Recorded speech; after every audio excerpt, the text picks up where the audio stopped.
I'm day trading on the SPX here, and normally I like to sell options. I actually went ahead and I sold some options up here after this really big run. So usually if something goes on a really big run, no matter the stock, they don't just go straight up and they don't just go straight down, right? So after a while, I mean, this is an epic run right here with a lot of volume behind it, I'm sure. Once I saw this pin bar move here and this sharp reversal coming right back up, and also, if we come on the 5 minute, I'm seeing, it's just coming down below the 15 EMA, pin barring, and then continuing up. I had to get out of my selling my calls. I broke even on that, which I'll show you in a second. So I broke even on it because I was like, okay, this has a lot of strength behind it. This move has a lot of strength. And today the market seems like it really wants to go on a run, okay?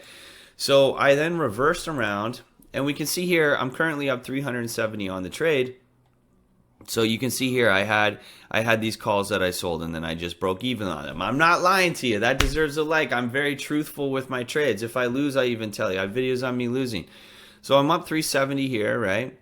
And the reason I decided to buy a call, and I bought a call that was just kind of basically right in around here.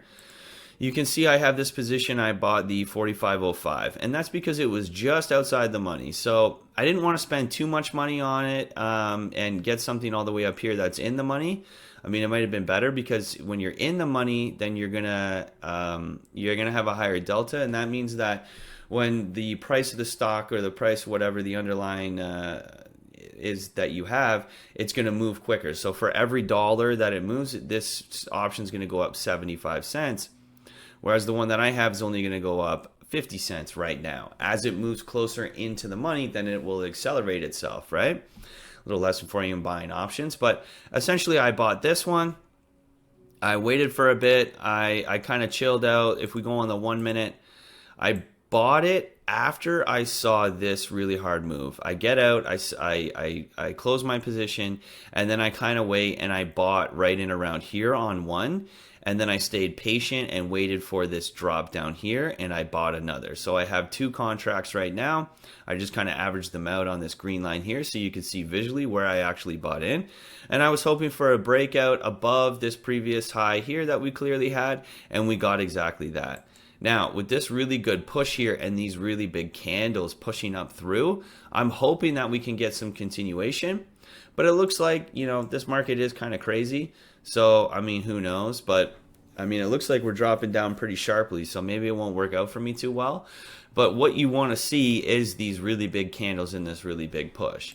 Now, if we want to look at volume, because SPX doesn't show us volume, we can go over to the SPY.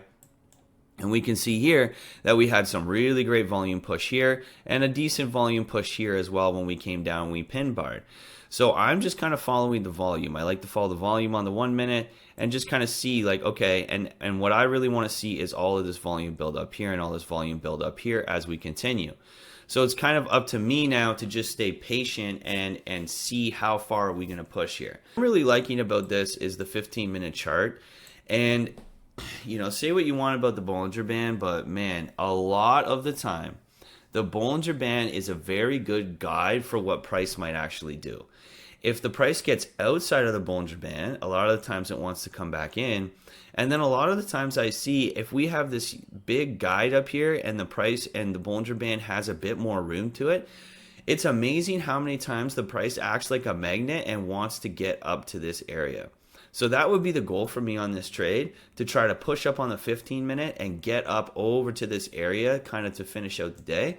So we'll just have to see what happens. But obviously this has been a big run, right? This has been a really big run.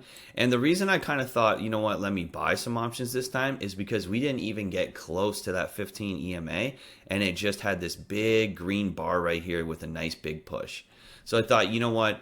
The algorithm might be turned on here, the buy program might be on, and we might be going for a good run. And that's more when I want to buy the options rather than sell them.